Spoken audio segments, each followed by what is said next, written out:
process, if it's determining hiring practices, dismissal practices in industry, is that not systemic? You could nitpick and find little instances on both sides. But I think if you look at it as a whole, Man, Candace just gave that dude a side eye.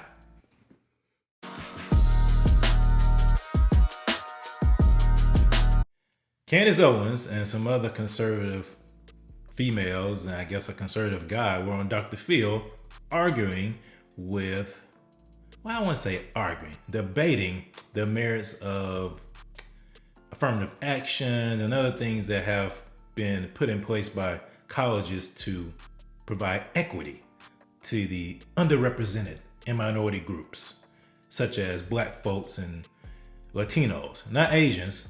Asians don't qualify. So listen to some of this discourse that happened between Candace Owens and a professor at San Diego State. Of some of the ones that are maybe disadvantaged, or if they're having trouble in school, it started at the elementary school level, where once they get to the admissions process or get to a job interview, it's based on your merit. Candace, are we compromising standards Yes. if we do that because we haven't fixed the problem down the line? That's correct. It is, the policies are harmful also to the people that they purport to help. She is so right, and she'll go into more details, but the policies that liberals have put in place have harmed the Black community in particular, have harmed the people that they intended to help with these policies. Just look at them, from the New Deal to the Great Society. All they've done is destroy, demean, deflate, and de-incentivize achievement in the Black community, all for this artificial equity that they want to encourage and promote. And we have all of the evidence there to look at. When you artificially place a Black American into a school in which they do not belong based on their knowledge. That's one thing. I'm not sure Kansas would say they do not belong based upon their knowledge. I'm not sure about that, because you can be placed in a situation that you have the knowledge and the ability to achieve, but because you weren't prepared emotionally, or weren't prepared with experiences or with people around you to make you ready for that moment, you may not step up and perform at your best. Doesn't mean that they go on to get A's. In fact, there was a Black adjunct professor, you guys have definitely heard of him, Dr. Thomas Sowell, who was teaching at Cornell University, and he found that the majority of the Black American students that were there were on academic probation. Now, these students were some of the smartest in the nation, but because they were artificially placed amongst their peers at Cornell University, they were failing on academic probation. These policies have never helped Black Americans. It's just basically policies that are put in place to make people feel good, right? I feel like I'm doing something when in fact I'm actually creating harm. That's true. That's true. A lot of these policies are put in place because they want two things. For white guilt, a lot of white liberals, and a lot of liberals in particular, want to assuage their white guilt for things they did not do and probably their ancestors did not do. But because they feel this overwhelming burden to be an ally, to help out, they want to artificially inseminate Black people into environments that they're not ready to be inserted in. And so therefore, what do you have? You have discouragement, you have hatred, you have bitterness that usually set in.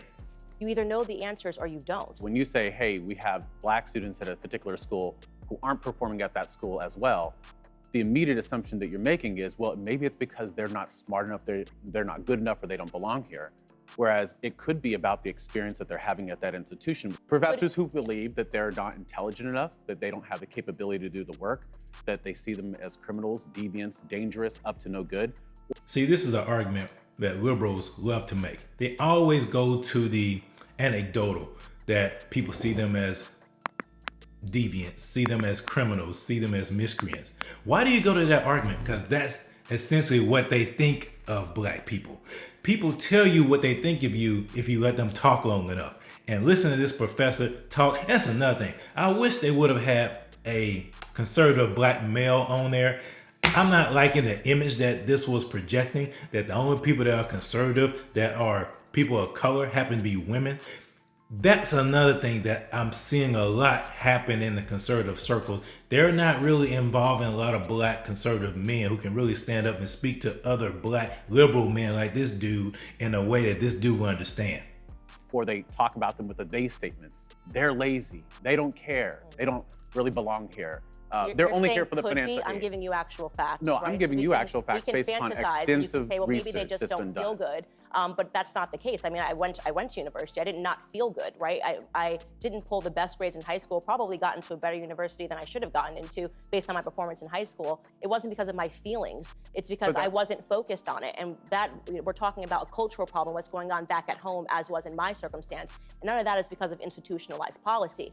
It almost seems like you guys refuse to accept that, you know, Black students aren't performing well. You feel like you have to have this burden of responsibility when in fact, if you actually wanted to help, you would look at the facts, re-examine the fact that it's not helping anybody. It's not helping Black Americans to artificially place them into universities, and you'd make effective change. Candace hit him right where it hurts right there, because that's the truth. The issue that we're facing in the Black community in particular is very acute. It's because of the destruction of the family. It's because of the destruction of the biblical order that you're starting to see cascade and spill over into other different groups within America. And the problem that we also have in America is that the Marxists and the communists, they want to balkanize us. They want to separate us based upon superficial features such as your gender, your sexual orientation, your ethnicity, and your race. And that's not who we're supposed to be as Americans.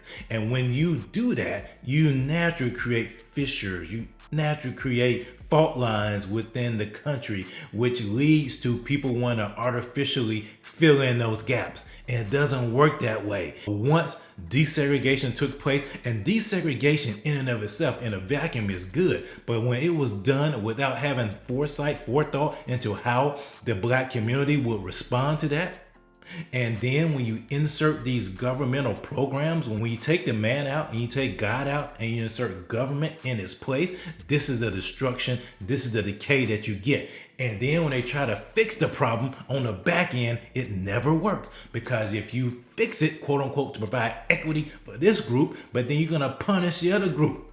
That's what happens. There's never gonna be equity or equality across the board. It never will happen. The only way you can have true equity, the only way you can have true equality, because I don't believe in equity, the only way you can have true equality is if you give people equality of opportunity. Tell them that they have agency. Don't tell them that they are oppressed and that somebody else is oppressing them. Tell them that they have agency. Tell them that they're intelligent enough to make it happen. They have been given a gift by God to achieve based upon their level of competency. And you have to make sure you provide them with the resources that they need. Not money. Resources in terms of teachers who care about them. Resources instead of teaching them the truth, how to read and write, instead of telling them how they can feel about whether or not they're a boy or a girl. That stuff is not important, but that's what they're teaching in public school because they want to dumb the children down so they can control them.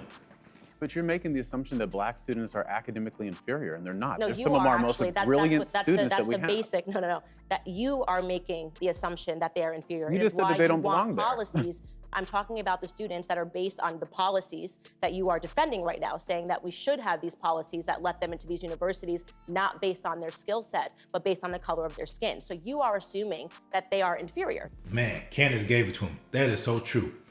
That's the underlying assumption. The underlying assumption is that Black people are not inherently intelligent enough to make it on their own, so they need some kind of prop. They need some kind of step ladder to achieve. And that is not the case. That is not the case. When you artificially do things, I remember I was working at one time at a company and they wanted to bring people together, but it wasn't organic. It was artificial. And you had resistance, you had friction because people realized that it was not genuine. It was fake.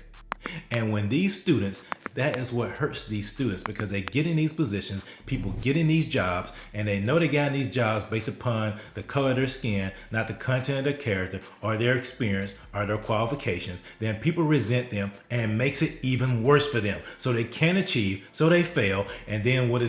They blame the system. Or they say, the white man held me down. No, the white man who tried to help you actually hurt you because they stripped you of your agency. They stripped you of your God-given autonomy in exchange to elevate you in the name of equity. It does not work. Playing the victim does not work. We are not victims. We are empowered for greatness.